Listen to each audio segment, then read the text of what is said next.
Bonjour, vous êtes avec Yao Akafou et aujourd'hui nous sommes dans la ville d'Angers, à 200 km de la ville de Paris, dans le département de la Maine-et-Loire et nous venons à la rencontre de Wilson Tété Norbert qui va nous expliquer l'application de la data dans le domaine médical.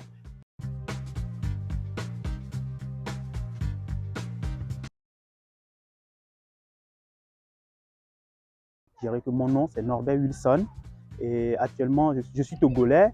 Et actuellement, je fais une thèse en santé publique à l'Université d'Angers. Et j'habite à Angers. Je vais être bref. Après le bac en 2009, je suis intéressé pour faire de la médecine. Donc, naturellement, je me suis inscrit à la fac de médecine de l'Université de Lomé. Ce que j'ai fait jusqu'en 2017. Et au cours de ma formation médicale, j'avais l'intérêt de faire de la santé publique comme spécialité.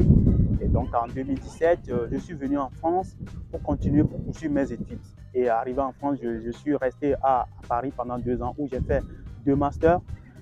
L'un à l'université Paris-Saclay, l'autre à Sorbonne Université, nanti d'un master en biostatistique et en épidémiologie.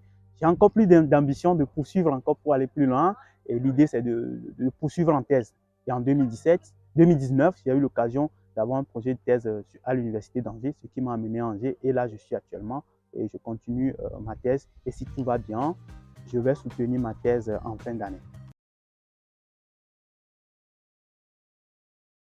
Et précisément, mon sujet de thèse s'intitule l'impact de l'activité physique comme sport sur le retour au travail après le diagnostic de cancer chez des patients. Donc, dans ce sujet, nous avons pour but d'évaluer l'efficacité de l'activité physique chez des patients qui sont atteints de cancer, par exemple. Tout type de cancer, le cancer du sein, le cancer de prostate, le cancer du poumon, le cancer colorectal et tout. Donc, c'est un peu de ça le sujet de thèse. Et au cours de la thèse, comme on l'avait dit, euh, j'utilise de la data. J'utilise une base de données de patients atteints de cancer sur lesquels je modélise l'effet de l'activité physique sur leur retour au travail. Parce que les patients, quand ils sont atteints de cancer, la majorité sont en arrêt maladie. Ils arrêtent leur travail pour quand même pour se traiter. Donc, après le traitement, pour retourner au travail, ils ont des difficultés. Donc, nous allons voir dans ces bases de données des patients qui pratiquent de l'activité physique. Est-ce qu'ils ont plus de facilité ou bien de difficulté à retourner au travail? Je suis formé, par exemple, en biostatistique. Dans mon parcours, comme je l'avais dit, domaine de la santé publique, on a besoin des outils statistiques, c'est-à-dire des modèles statistiques pour répondre à des problématiques de santé. Donc, des compétences en biostatistique ou bien statistique sont nécessaires pour un chercheur en santé publique pour quand même pouvoir répondre à des problématiques de santé dans le domaine de la recherche. Du coup, j'ai senti ce besoin de dire, bah, tiens, ce serait quand même aussi intéressant d'aller voir ce qui se fait en biostatistique. Quelles sont les compétences statistiques que j'ai besoin pour quand même venir répondre à mes questions de recherche. C'est ce qui a motivé le choix de faire un second master en biostatistique à l'Université Paris-Saclay, qui me sert vachement bien aujourd'hui dans mon projet de thèse parce que j'ai besoin de modéliser, j'ai besoin d'utiliser des modèles de suivi, des modèles de régression logistique, des modèles de régression linéaire qui sont purement des outils statistiques, mais en recherche de la santé, on en a besoin pour quand même utiliser de la data. C'est des outils que nous avons besoin. Donc, c'est ce qui justifie ce second master que j'ai pu faire.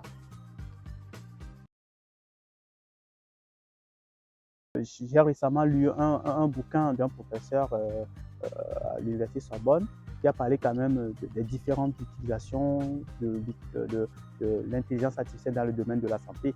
Bien évidemment, moi, je ne suis pas spécialité de la question, mais je pourrais quand même dire 2, 3 choses là-dessus. Dans le domaine de la santé, on utilise aujourd'hui l'IA dans le diagnostic des maladies, surtout en cancérologie. Ça s'utilise pour aider les cliniciens à diagnostiquer beaucoup plus tôt, de manière précoce, beaucoup de cancers.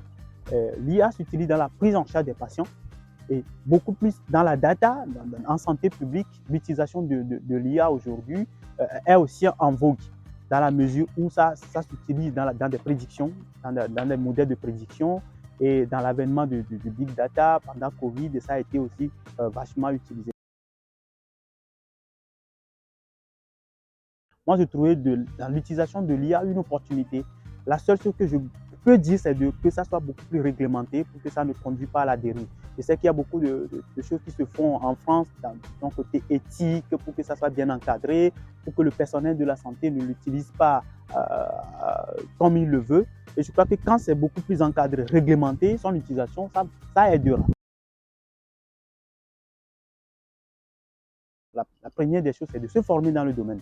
Donc, inciter les universités, les politiques à mettre en place des formations pour que les jeunes qui veulent quand même se former là-dedans puissent avoir des formations sur place. Et maintenant, ces initiatives qui sont là aujourd'hui, qui sont en train de promouvoir l'utilisation, c'est un appel aussi à des volontaires, des politiques pour quand même qu'ils puissent soutenir des initiatives comme ça pour que d'ici là, on ne soit pas toujours en retard par rapport à l'Occident ou bien par rapport à d'autres pays.